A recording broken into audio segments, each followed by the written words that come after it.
The Human Rights Commission says in the month of October alone, 17 persons lost their lives in the midst of demonstrations that turned violent, 5 of them killed between 2nd and 16th of October, including a 17-year-old student. And between 25th and 27th of October, 12 people were killed, including a minor. During the same period, at least 150 persons sustained injuries, including from gunshots and blunt objects. The Commission warning that the numbers could rise. For instance, the Commission has received reports of 20 dead people who remained marked as unknown from Kisumu County. Once we conclude our investigations on the circumstances that led to the deaths, we shall make our findings known to the public.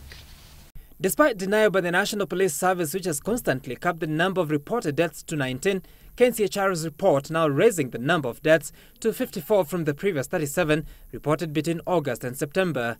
The Commission now wants action taken against culpable police officers.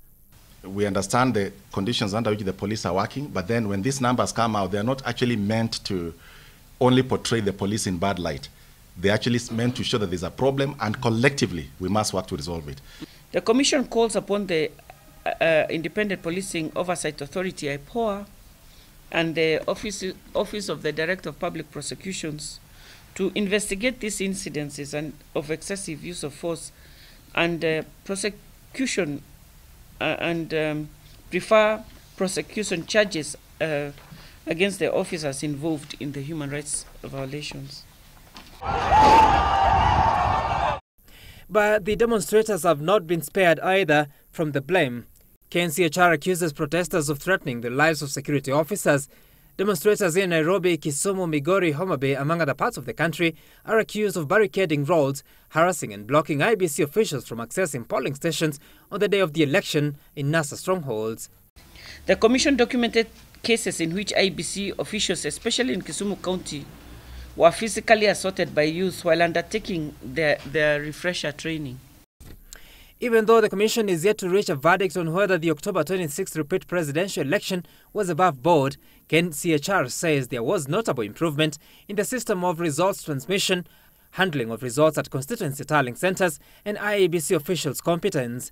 The process has, however, been questioned for there being no other party agents at polling stations apart from those from the Jubilee Party following NASA's boycott.